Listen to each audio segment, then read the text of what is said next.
नमस्कार दोस्तों, मैं सुरजीत स्वागत करता हूं आपका to the point study with Surjeet channel पे। और आज की इस वीडियो में हम बात करेंगे जो हम हिस्ट्री थ्रू मैपिंग देख रहे थे उसका ये सेकंड वीडियो है। इससे पहले हम प्रापाषाणकालीन स्थलों को मैपिंग के थ्रू हम देख चुके हैं और आज हम मध्यपाषाणकालीन स्थलों को देखेंगे।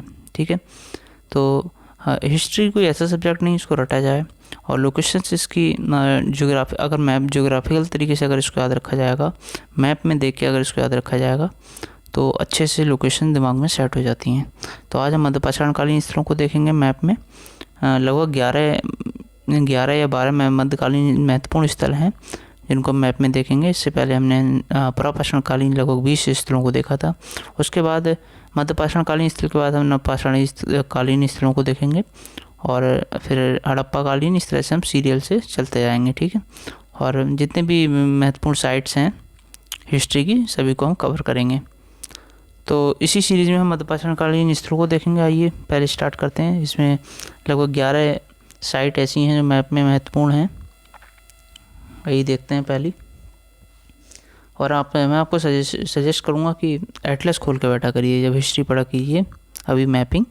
तो एक बार एटलस में पर्टिकुलर प्लेस को पॉइंट आउट करते रहा करना, जिससे दिमाग में अच्छे से सेट हो जाए वो। तो आइए पहला देखते हैं। इसमें फर्स्ट है ये लोकेशन, ये बागोर है।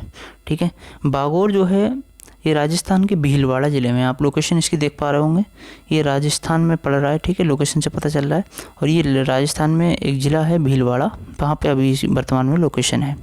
डिटेल्स इसकी बाद में देखेंगे, फ़िलहाल अभी हम लोकेशन देख रहे हैं। और सेकंड है ये नंबर 2, ये जो सेकंड है ये राजस्थान में है। ठीक है, दक्षिणी राजस्थान में ये प्लेस है मध्यपाषाणकालीन स्थल। लोकेशन भी देख रहे हैं आप इसकी, ये राजस्थान में है, दक्षिणी राजस्थान में पड़ रहा है और ये गुजरात की सीमा पे लगभग गुजरात के बॉर्डर पे ये पड़ता है। ठीक है, तो फर्स्ट हो गया बागोर, ये भी राजस्थान में है और राजस्थान के भीलवाड़ा ज़िले में। और सेकंड हो गया चंद्रावती, ये भी राजस्थान दक्षिणी राजस्थान में है और गुजरात की सीमा पर है। थर्ड देखेंगे, ये थर्ड है लंगनाज। लंगनाज ये पूरी तरह से गुजरात में है और गुजरात के मेहसाणा ज़िले में है। ठीक है, अन्य जो महत्वपूर्ण तथ्य हैं इसके वो हम नेक्स्ट इसकी एक्सप्लेनेशन में देखेंगे, बट अभी हम सिर्फ लोकेशन पे फोकस है हमारा। तो ये लंगनाज है और ये लंगनाज जो है वो गुजरात के मेहसाणा ज़िले में है। नेक्स्ट है आदमगढ़, ये नंबर 4 आदमगढ़ है। और आदमगढ़ ये आजमगढ़ है। ठीक है, वो सॉरी आजमगढ़ नहीं है, ये आदमगढ़ है। आजमगढ़ जो है वो यूपी का एक डिस्ट्रिक्ट है। यूपी में 75 डिस्ट्रिक्ट हैं ना, उन्हीं में से एक है आजमगढ़। तो ये नंबर 4 जो है वो आदमगढ़ है और आदमगढ़ ये मध्य प्रदेश के होशंगाबाद जनपद में स्थित है। लोकेशन भी आप देख रहे होंगे इसकी, एमपी में पड़ रहा है ये। ठीक है, तो ये हो गया आदमगढ़। नेक्स्ट देखेंगे लोकेशन नंबर 5 है हमारी, मध्यपाषाणकालीन स्थल है ये नंबर 5 सुंदरगढ़।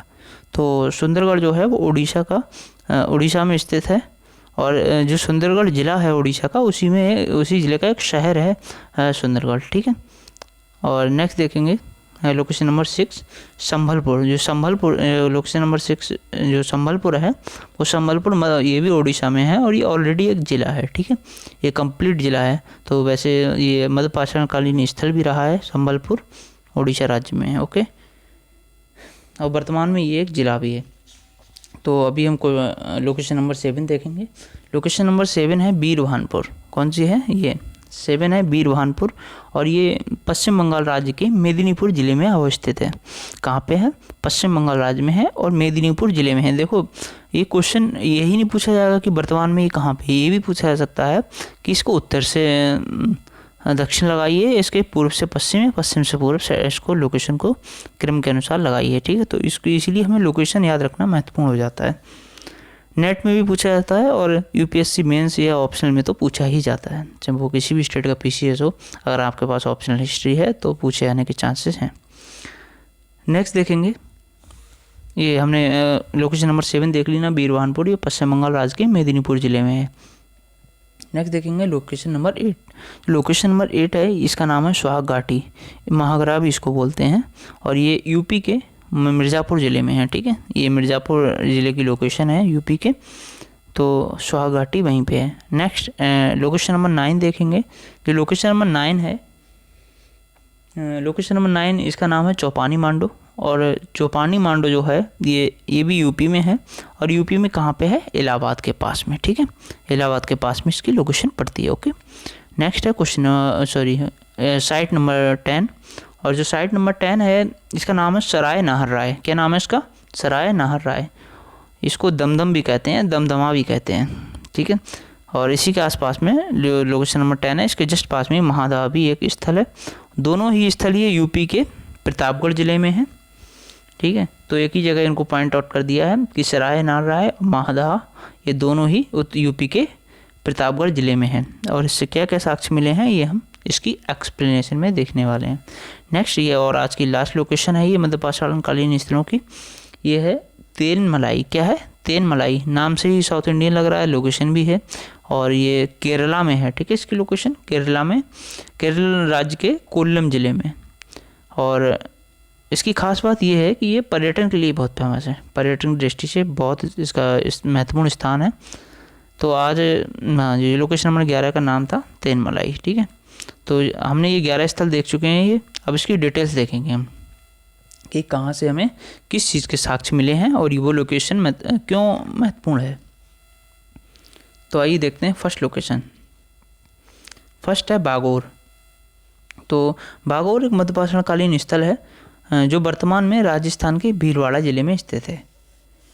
तो ये बागोर जो है, यहाँ से प्रभाषण कालीन में स्त्री की मूर्ति भी मिली है, ठीक है, ये भी महत्वपूर्ण है। लेकिन ये देखने वाली बात है कि प्रभाषण कालीन स्थल से भी संबंध रखता है, लेकिन फिलहाल हम मध्यपाषाण कालीन स्थल की दृष्टि से इसे देख रहे हैं, तो हम उसी के बारे में फोकस करेंगे कि ये एक मध्यपाषाण कालीन स्थल है जो वर्तमान में राजस्थान के भीलवाड़ा ज़िले में है। और इस स्थल में पशुपालन के प्रारंभिक साक्ष्य प्राप्त होते हैं। यहाँ से कृषि तथा पशुपालन दोनों के साक्ष्य प्राप्त होते हैं, कृषि के भी साक्ष्य प्राप्त होते हैं और पशुपालन के भी, ठीक है, और पशुपालन के प्रारंभिक साक्ष्य भी यहीं से प्राप्त होते हैं। और यहाँ से उत्खनन में लघु पाषाण उपकरणों के साथ साथ पशुओं की हड्डियाँ, तांबे के उपकरण, इनको भी प्राप्त हुए हैं ये भी यहाँ से, ठीक है। कौन कौन से लघु पाषाणकालीन उपकरण भी मिले हैं और उनके साथ साथ पशुओं की हड्डियाँ भी मिली हैं और तांबे के उपकरण भी मिले हैं। और महत्वपूर्ण बात यह है कि यहाँ से पत्थर से फर्श निर्माण के साक्ष्य भी मिले हैं। ईंटों से फर्श निर्माण के साक्ष्य मिलते आए हैं, लेकिन यहाँ से पत्थर से फर्श निर्माण के साक्ष्य भी मिलते हैं। कहाँ से, बागोर से। नेक्स्ट देखेंगे चंद्रावती। चंद्रावती जो हमारा सेकंड प्लेस था, जो हम देख रहे थे, दक्षिणी राजस्थान में है और गुजरात की सीमा पे था। ये आबू रोड पर गुजरात की सीमा पर स्थित है। और यहाँ ये जो है मध्यपाषाण कालीन स्थल तो है ही, साथ में यहाँ से एक चर्ट पत्थर प्राप्त हुआ है। क्या, चर्ट पत्थर, जिस पर रेखा चित्र बना हुआ है। एक चर्ट पत्थर मिला है, उस पर एक रेखा चित्र बना हुआ है। और ये स्थान आगे के काल में राजा भोज से संबंधित रहा है। जब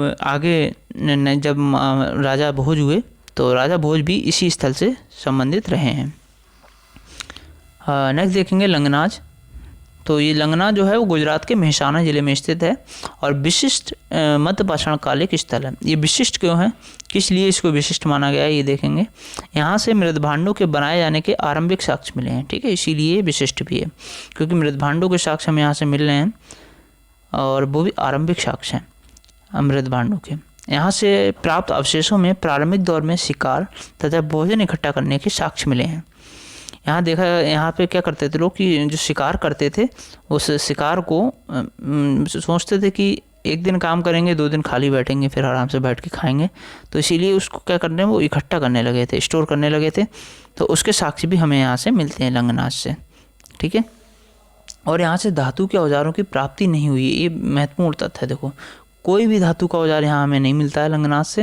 हो सकता है आपको वहाँ ऑप्शंस दे दिए जाएं और पूछा जाए 3 ऑप्शन ऐसे हों कि जहाँ पे धातु के औजारों के साक्ष्य मिले हों, और ये पूछ लिया है कि निम्न में से कौन से स्थल से धातु के औजारों की प्राप्ति नहीं होती है, तो लंगनाज से धातु के औजारों की प्राप्ति नहीं हुई है। यद्यपि यहाँ से जंगली जानवरों की हड्डियाँ प्राप्त हुई हैं। ऑब्वियसली जब ये शिकारी तो नहीं, आदिमानव ये जब शिकार करके आते होंगे तो इकट्ठा करते थे जब इन्हें, तो शायद नहीं खा पाते होंगे इतना, तो जानवरों की हड्डियाँ भी उन्हें मिली हैं, या फिर खाते भी होंगे तो हड्डियाँ तो खाना संभव नहीं है ना, तो वो अवशेष हमें मिले हैं वहाँ से।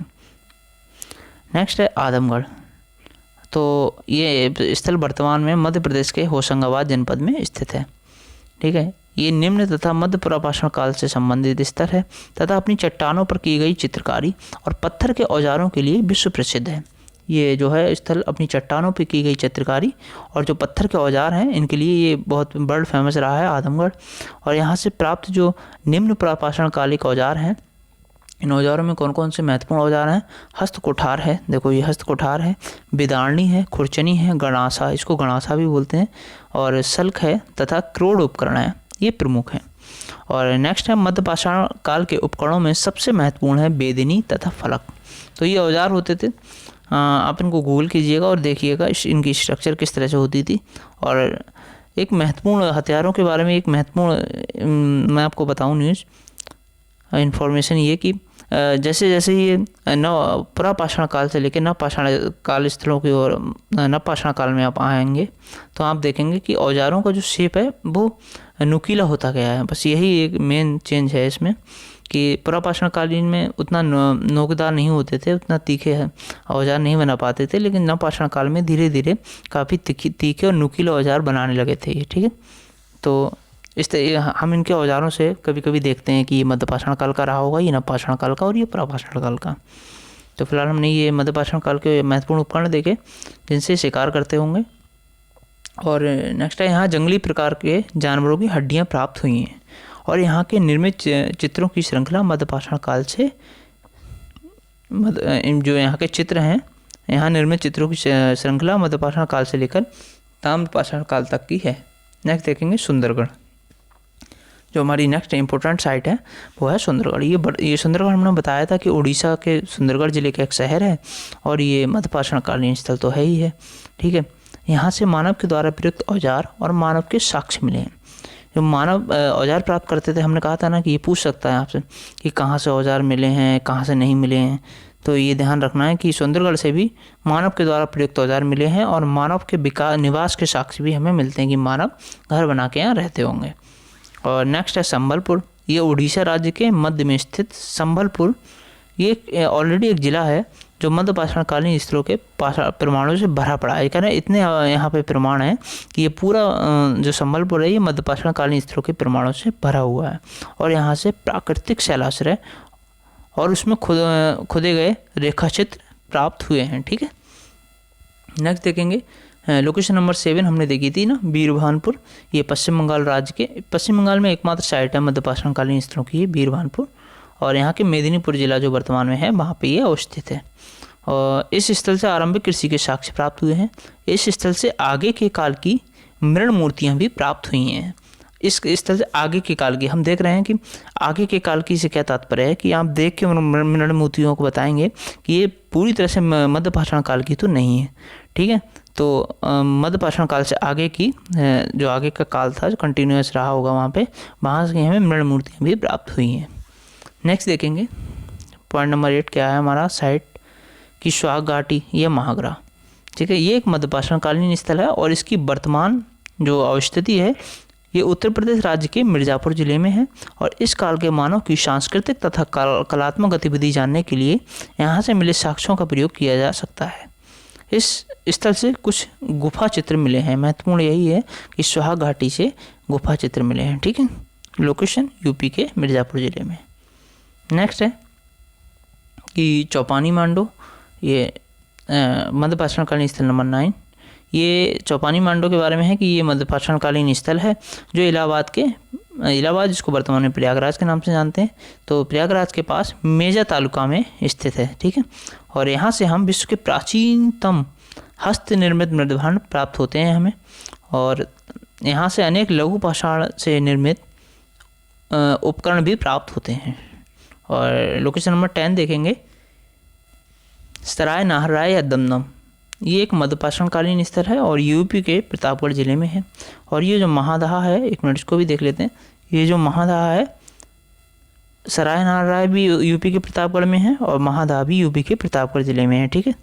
दोनों मध्यपाषाण कालीन स्थल हैं। जबकि सराय नाहराय है यहाँ से स्तंभ गर्त के साक्ष्य मिले हैं और यहाँ के लोग स्थायी रूप से निर्मित आवासों में निवास करते थे। यहाँ से कुछ सूक्ष्म पाषाण औजार तथा ज्यामितीय उपकरण भी प्राप्त हुए हैं, ठीक है। आपने ये चीज़ देख ली।